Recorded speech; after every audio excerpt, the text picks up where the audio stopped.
Boys and girls, ladies and gentlemen, children of all ages, it's Jesse with the Common Nerd, bringing you pop culture and all things ready through a common sense lens. And although the new Superman movie from James Gunn and the new DC Universe reboot out there did absolutely extremely well in Thursday night box office previews and just the box office previews in general, it looks like it might have been pretty much everybody that wanted to go see that movie, at least the ones that were most excited about it, might have gone and seen it in those early previews. Because although the weekend is not abysmally bad, it's not probably exactly as good as what Warner Brothers and a lot of other people were hoping for out there. And of course, the international market is very weak. Now, obviously, there's a lot of reasons behind this. This movie has stiff competition overseas, and there's also some historical data that shows as to why this might be a trend for Superman in general out there, boys and girls. And it's one of those things that as a DC fanboy, as somebody that wants to see Warner Brothers Discovery succeed with their DC universe, who wants to see well done Superman, well done Supergirl, well done Wonder Woman, and of course, well done John Constantine and Batman. It's one of those things I want to see this succeed. I want to see this do well. And if the response from Warner Brothers Discovery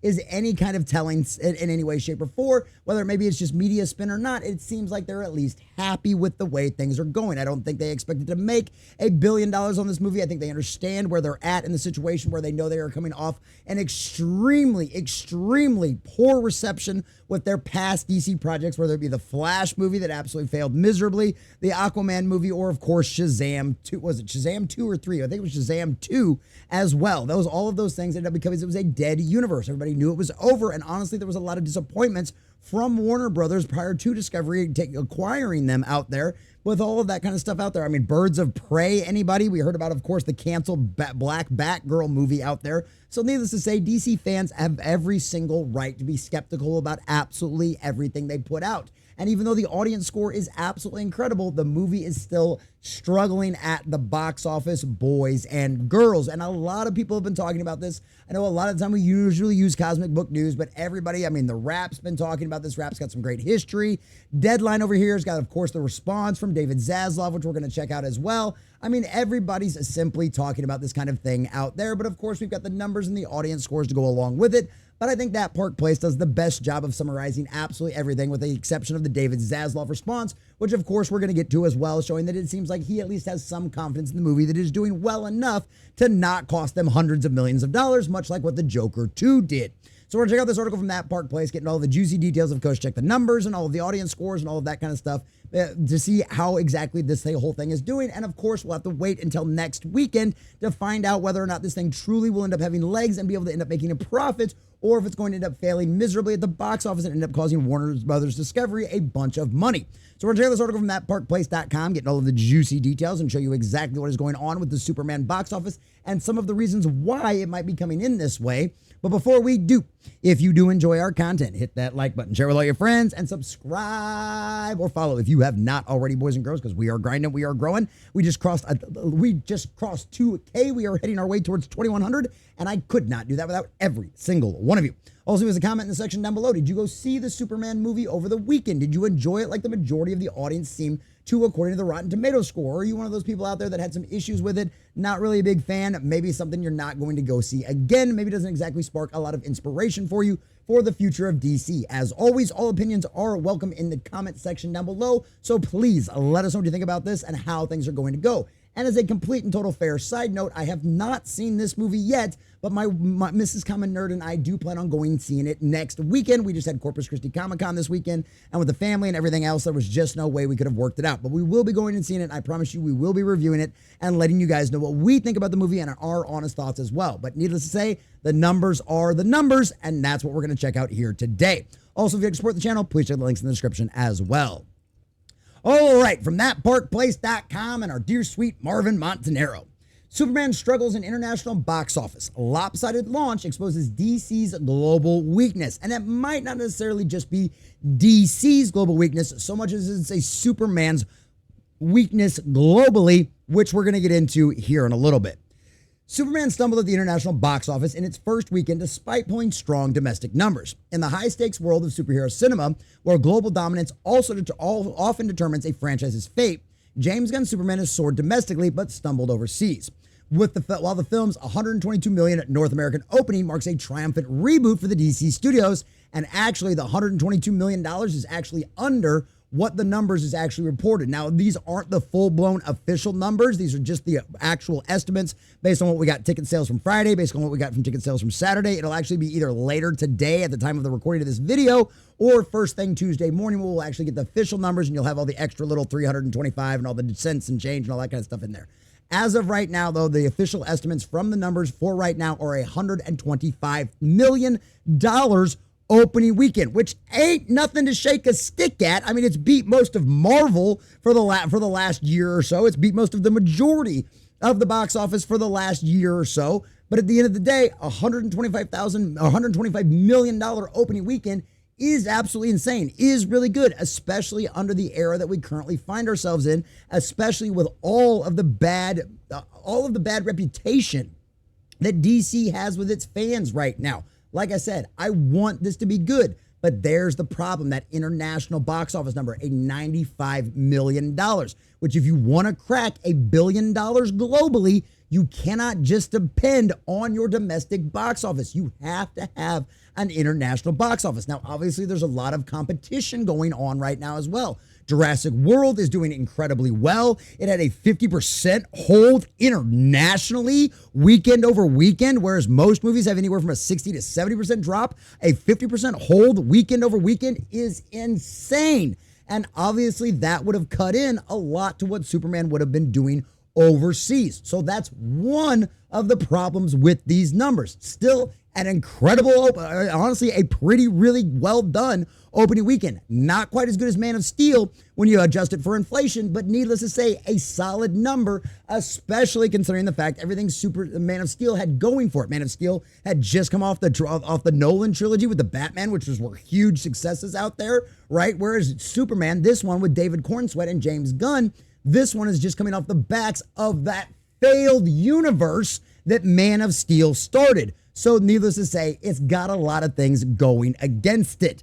But at the end of the day, what we've said it a million times is that audience score is what matters. And the majority of the audience likes it. A 93% from verified audiences and a 90% from all audiences with 25,000 ratings and 10,000 ratings. That's a really good score. And last I heard, I think on the cinema score too, it was pretty good as well. So needless to say, it's not doing all that great. Once again, falling short of Man of Steel's 128.7. But once again, if you actually refer to it over, like you adjust for inflation, that's like 160 million. So just so you this, the Thursday night previews definitely did beat Man of Steel, even if you adjust inflation. There's a little bit of argument's sake for that one. But the opening weekend has not done that. I will gladly admit to that. 2 + 2 still equals 4. I do my best to be an honest broker. I want this movie to succeed. I want this movie to make $1 billion. It's simply not going to, based on these early numbers. So unless something drastically changes in the second weekend, I just don't see that ended up happening. The real question is, how much money is this movie actually going to make out there? So clocking in at just $95 million from 78 markets, the overseas performance falls short of pre-release projections and underscores a persistent Achilles heel for DC. It struggled to captive audiences beyond U.S. borders, but that wasn't the case for Batman. Heading into July 11th through 3rd weekend, industry trackers like Deadline and Variety peg Superman's global debut at $200 million or more, with international markets expected to contribute at least $100 million, potentially matching or exceeding the domestic take for a balanced 1-to-1 ratio. Obviously, that did not happen. France, Italy, Korea all started midweek, giving the film extra one way to build, yet finally, tally reveals a stark imbalance. Domestic earnings outperformed the combined might of those 78 international markets, resulting in a 56% domestic split. But once again, there's a reason for that. Now, they want to compare it to Marvel. They want to compare it to Avengers Endgame, all of that kind of stuff. The problem with that is that's not a fair comparison. You cannot compare Superman to the rest of the Marvel heroes over here, because this is where the things kind of get interesting, because they bring this in here. This is where the history comes in. We don't need to compare this to every other movie out there, because that's not necessarily traditionally fair, especially with an international box office. And here's why. Historically, Superman films have skewed domestic. Man of Steel was 57% U.S.-centric with an $86 million international debut. And that's one of the things that The Wrap wanted to point out here for as well. A poor start in Asia was expected for Superman, grossing $13.3 million combined from China, Japan, and South Korea. But aside from 9.8 million opening in the UK, numbers were low in Europe. Combined, the film made just 9.6 million from France, Italy, and Spain, compared to 15.6 million from the opening weekend of The Batman. There are various factors at play here. Jurassic World Rebirth, the fourth installment, was proven to be a far more resilient franchise than expected. Yeah, because we were not expecting as great of things from this as it's actually happened. It continued to be a force overseas. The international gross for that film was just we talked about that. Superman has never been the global box office draw that Batman is, thanks to Christopher Nolan's Dark Knight trilogy. While there have been some arguments that the decline of U.S. yada, yada, yada, we don't care about the politics. Box office history suggests that it's not that simple. Nearly 20 years ago, Superman Returns made 51% of its $391 million global gross from domestic receipts. Man of Steel did better in 2013 with 56% of its $670 million gross coming internationally.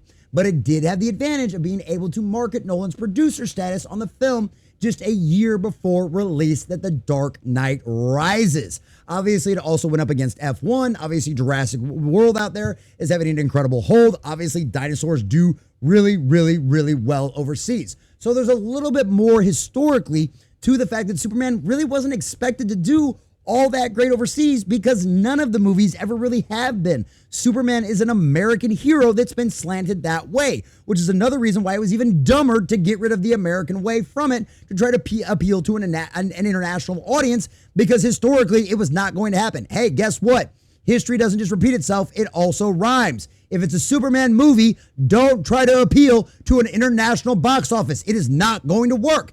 Just try to appeal to an American domestic box office, and look how well you'll succeed. Imagine how much better this movie would have done in the American box office if one of the trailers would have had David Cornsweet saying truth, justice, and the American way. This thing probably would have hit $150, $160 million globally, especially with the kind of Americana kind of spirit that has been revitalized in the United States over the last couple of years. So needless to say, that was a major mistake out there. Analysts have been diplomatic, calling it a solid start overall with $217 million globally that exceeds its initial tracking and positions the film for a $500 to $600 million worldwide if the legs hold strong. And that's what we'll find out next weekend. And that's one of them situations where that'll end up mattering, because honestly, if we're going to be completely fair, if the trade reports are accurate, right, this thing has like a $250, $350 million budget.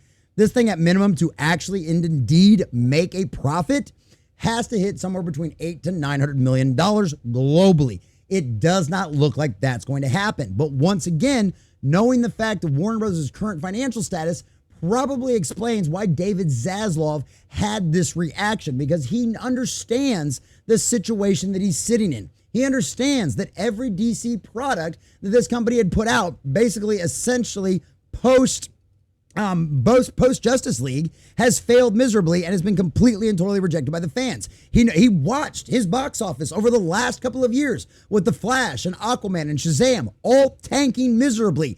He understands he has a very, very high hill to climb for this franchise, for this IP to get out there. So let's see what David Zaslav actually has to say out there when it all comes over with everything. So he said, and this is, let's see what we've got here over this. He says, 3 years ago, I hired James Gunn and Peter Safran to reimagine and unify the creative direction of DC under one leadership team by breathing new life and excitement into one of the most iconic storytelling franchises in the world. James and Peter's commitment to honoring the legacy of the DC universe while forging something new and enthralling is inspired. I remember first meeting with James 3 years ago. He spoke about growing up in Missouri and how the characters in the DC universe weren't just stories to him, they were like his family. His personal bond with these DC heroes was powerful, and I knew that James was the right person to bring them to his life. His love for DC World runs deep, and it shines in every frame of his work. This weekend, we watched Superman soar as James Gunn's passion and vision came to life on the big screen. Superman is just the first step. Over the next year alone, DC Studios will introduce the films like Supergirl and Clayface in theaters, and the series Lanterns on HBO Max, all part of a bold 10-year plan. The DC vision is clear, the momentum is real, and I couldn't be more excited for what's ahead. Now, obviously, you can take the cynical route of that and go, well, I mean, at the end of the day, what else is he supposed to say, right? He's the CEO. But as we've seen from Marvel, from Disney, right, a lot of the times, if things are going bad, They're just not going to say anything. They're not even going. They don't even. Disney Marvel doesn't even bother with the spin anymore. Notice how little they talked about Ironheart after that thing flopped miserably. So needless to say, I don't think the expectations inside of Warner Brothers internally were very high for this movie to begin with. I mean, look at what James Gunn said. Everyone's like, oh, it's got to make $800 and $900 million to make a profit. He's like, nah, it doesn't have to be anywhere near that high to make Warner Brothers happy. And that's the key there. To make Warner Brothers happy. Warner Brothers isn't looking to make $1 billion on a movie right now. They're just not looking to lose as much money as they did on Joker, right? On Joker 2. The movie that cost them like literally $200 million in absolute losses. Like there's not even, it just flat out lost them $200 million, right? And that's not even anything to do with marketing. That's strictly on production budget alone. They gave that boy $300 million to do that movie, which you didn't need to spend that much money on that movie to begin with. But they gave him $300 million for that movie, and he literally cost them $200 million. Like, at minimum. That's not to do with marketing, and the marketing was huge for that movie and everything. At that minimum, that movie probably lost them $500 million. And I mean, like, out of their coffers, lost them $500 million, right? Not like, oh, we made $500 million globally, so, we lost, $50 million. No. It cost them flat out $500 million. So, yeah, I can understand where they're coming from. Why the global chill? They talk about politics, yada, yada, yada. Fierce competition in China and Europe further dampened the turnout, combined by the midsummer release that left Superman squeezed between family-friendly animations like Lilo and Stitch and Dino-themed revivals. Looking ahead, the second weekend will be telling. A sub 50% drop could propel Superman toward profitability, but persistent international weakness might cap its ceiling at $600 million. That would be respectable, but far from the billion-dollar benchmark set by top Marvel films. Once again, not a fair comparison, and certainly not something Marvel's been doing over the last few years. For DC, this isn't a total flop, but it is a wake-up call. As Gunn's universe unfolds, addressing this kryptonite will determine if DC rises like a phoenix or remains earthbound. And at the end of the day, the fans are loving it, right? They love it more than they loved Man of Steel. And I know I got a lot of crap on my video on Saturday for talking about the fact that more than likely, there's a very good possibility, there's an argument to be made that this new Superman movie crushed Man of Steel's preview box office numbers. And it's still crushing its audience score and its critics score. So say whatever you want about the critics. The audience decide whether or not something succeeds, it fails. And if Man of Steel made a profit and was arguably a success, I mean, at a 93% rating, unless there's just this much of the audience that is sick and tired of superhero movies in general, this is pretty good word of mouth and could end up spelling really good things for the second weekend drop. And also, less people will have gone and seen, even more people have gone and seen Jurassic World at that point internationally. F1 will be out of its opening weekend in Europe, and we could end up seeing a very good resurgence from the international box office on the second weekend. But once again, that would not be historically true. That's a hopeful, that's a pipe dream kind of thing. Historically, Superman does not do well internationally. He's an American hero. That's what he is. He's red, white, and blue. He's our Boy Scout. He's truth, justice, and the American way. And from what I've heard so far, there's no shade. Some people just don't like the story. Other people love it. I'm going to go find out here this weekend whether or not I love it or hate it. But at the end of the day, boys and girls, it's going to end up deciding whether or not what the future of DC will hold. There's going to be an argument to be made whether this movie made a profit or not. But we know the DC future, as of right now, is secure. They're going forward with Supergirl. We know that movie's coming out. We know the Clayface thing is coming out. We know Peacemaker, for better or worse, season 2 is coming. So is this the disastrous dumpster fire that there's probably a lot of people and a lot of headlines out there screaming, saying this thing's going to fail miserably, it's horrible, it's weak, it's bad? Are they true? To a certain degree, sure.